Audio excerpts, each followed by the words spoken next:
सबसे पहले तो मैं वाई पूरन जी अपनी तरफ से, अपनी सरकार की तरफ से श्रद्धांजलि देता हूँ। जिस तरीके से ये दुखद घटना घटी है, इसने कहीं ना कहीं, इस घटना ने समाज की उन कुरीतियों को उजागर करने का काम किया, जिसने ये दर्शाया कि आज भी 21वीं सदी में भी जात पात धर्म मजहब को लेकर किस तरीके से लोगों को प्रताड़ित किया जाता है। उनकी जाति के आधार पर उनके साथ भेदभाव किया जाता है। और ये कहीं ना कहीं इस समाज के लिए ही नहीं, पूरे देश के लिए चिंता का विषय है कि आज एक तरफ भारत को विश्व के पटल पर, विश्व के मानचित्र पर हम लोग एक शक्ति के तौर पर प्रस्तुत कर रहे हैं। आज हम लोग चांद पर जा रहे हैं, आज हम लोग बड़े बड़े कार्य कर रहे हैं, और वहीं दूसरी तरफ हमारे देश में एक अधिकारी, एक अफसर, उसके साथ इस तरीके की प्रताड़ना की जाती है कि अंत में उनको अपना जीवन गंवाना पड़ता है। ये दर्शाता है कि किस तरीके से जातीयता का जहर समाज में घोलने का कार्य कुछ लोगों के द्वारा किया जाता है, और ये हम सब के लिए एक चिंता का विषय है। भारत एक ऐसा देश है जहां पे हर जात, हर धर्म के लोग एक दूसरे के साथ मिलजुल कर रहने का प्रयास करते हैं, पर कुछ ऐसे असामाजिक तत्व इस भाईचारे की भावना को तोड़ने की सोच रखते हुए इस तरीके से प्रताड़ित करते हैं।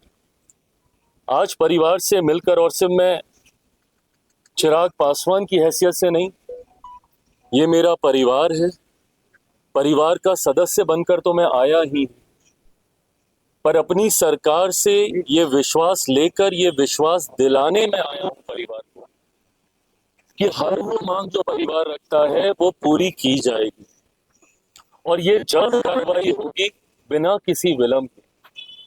आज जिस तरीके से स्वर्गीय पूरन जी का अभी तक अंतिम संस्कार नहीं हुआ, ये एक परिवार के लिए भी उतनी ही चिंता का विषय है, उतना ही दुखी करने वाला ये विषय है। ऐसे में परिवार को मैं ये विश्वास दिलाता हूं सरकार की तरफ से कि जो मांग परिवार की है उसको जल्द पूरा किया जाएगा, और साथ ही में इसके माध्यम से ये संदेश समाज में जाना चाहिए।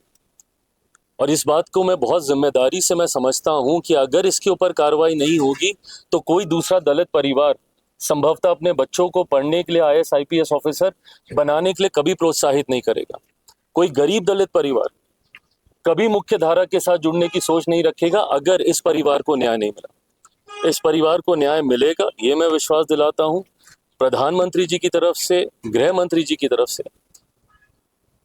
ये जितने भी दोषी हैं, भले वो कितने भी बड़े पद पर क्यों ना बैठे हैं, उनके ऊपर सख्त से सख्त कार्रवाई होगी, और ये प्रेसिडेंस यहाँ से सेट किया जाएगा कि भविष्य में कोई अपने पद का दुरुपयोग करके किसी दूसरे अधिकारी के साथ इस तरीके की प्रताड़ना ना करे।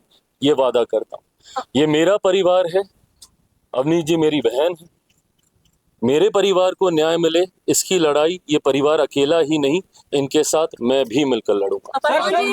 डीजीपी को हटाया गया, डीजीपी को छुट्टी पे भेजा गया, SP रोहतक को भी ट्रांसफर किया गया, पोस्टिंग नहीं आई है। क्या लगता है अब परिवार इस पे सहमत होगा? आपकी क्या बात हुई अंदर की, वो पोस्टमार्टम? मेरी सारी बातें हुई हैं, और ये परिवार के बीच की बात है। कार्रवाई होती हुई, सख्त कार्रवाई होती, और कोई भी दोषी ना बचे, ये विश्वास जरूर ना। मेरे मुख्यमंत्री से भी मेरी बातचीत हुई, गृह मंत्री जी से मेरी बातचीत हुई है। तमाम जगह से बातचीत करने के बाद आज पूरी अथॉरिटी के साथ मैं यहाँ परिवार से मिलने आया।